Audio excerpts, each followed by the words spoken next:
Congressman, you had been waiting for the Mueller team to include Flynn in its charges. The fact that this was anticipated does not mean it's any less of a big deal. From where you sit, how significant is this?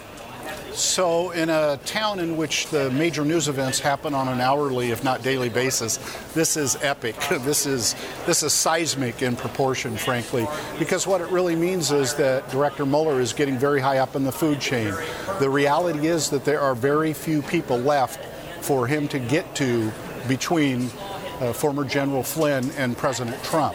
So it's all closing in on the president. There's no question about it, and it's not over with. It's not over with, but we don't know, first of all, how long it's going to last. And we also still don't know the substance of what Flynn could potentially say. We might be able to speculate about who it could involve or what he will say, but we don't know for sure. When are we hoping to find out, and what do you think we're going to find out from as this investigation proceeds? Well, I want to remind you that the average life expectancy of a special counsel in the Department of Justice is 2 years, and we're only 6 or 7 months into this one. That said, I want to take you back to last March 31st, when the House Permanent Select Committee on Intelligence invited Flynn to come before it to give testimony on the Russian investigation. He asked for immunity. It was denied, but at the time his lawyer said about Mr. Flynn, he has a story to tell and he really wants to tell it. Well, the bottom line is he's obviously about to tell it. He has pled guilty, in effect, or is about to a felony. He is about to be an indicted felon, subject to a prison term of up to 5 years, but it is only one of many charges that could have been levied against him. So it is a virtual certainty that he's got more to tell the director and that other people farther up the food chain are going to be implicated.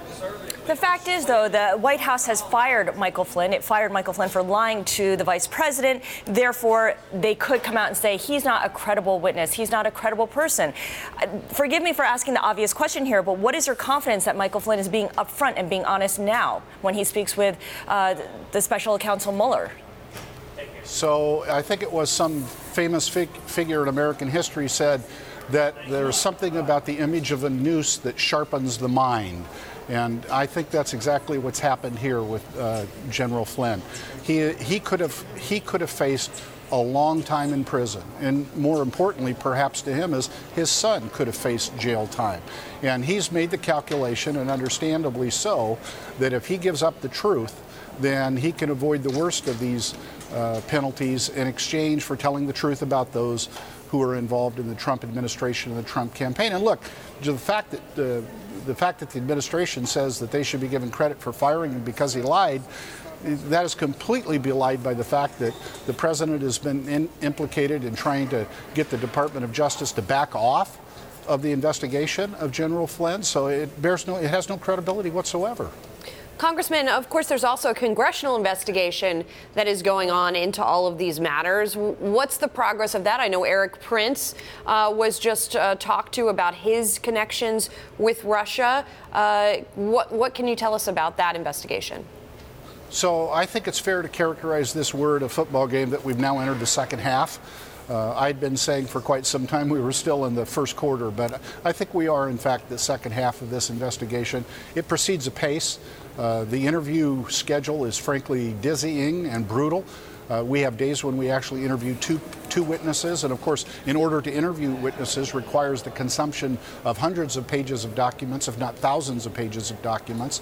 But we're proceeding apace, and I am still optimistic, as I have been from the beginning, that we will get to the truth. And as a matter of fact, if you want to fast rewind to January and look how far we've come, it is considerable. In January, for example, the administration was saying that the entire allegation of Russian interference in the election was a hoax. Well, they're not saying that anymore. And for quite some time they said, well, but there was no collusion.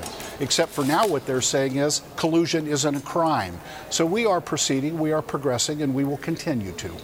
What is the appetite of the rest of the committee to continue this, to take it up a notch? I ask because if we're in the second half, there are surely members of the committee that are looking to wrap this up and tie it with a bow. Now that Michael Flynn's guilty plea has come in, it changes the dynamics and the contour of the investigation. What is the appetite for Republicans on the committee to dig into this anew, to re-interview witnesses? So the appetite really varies by individual member. You'd have to ask every individual member. My perception has been that there are Republicans that take this very seriously, that understand the existential threat to our democracy that the Russian interference in the election last year represented, and moreover, the threat it represents going forward if we don't get to the bottom of this, find out the truth, and protect ourselves going forward. But it varies by individual.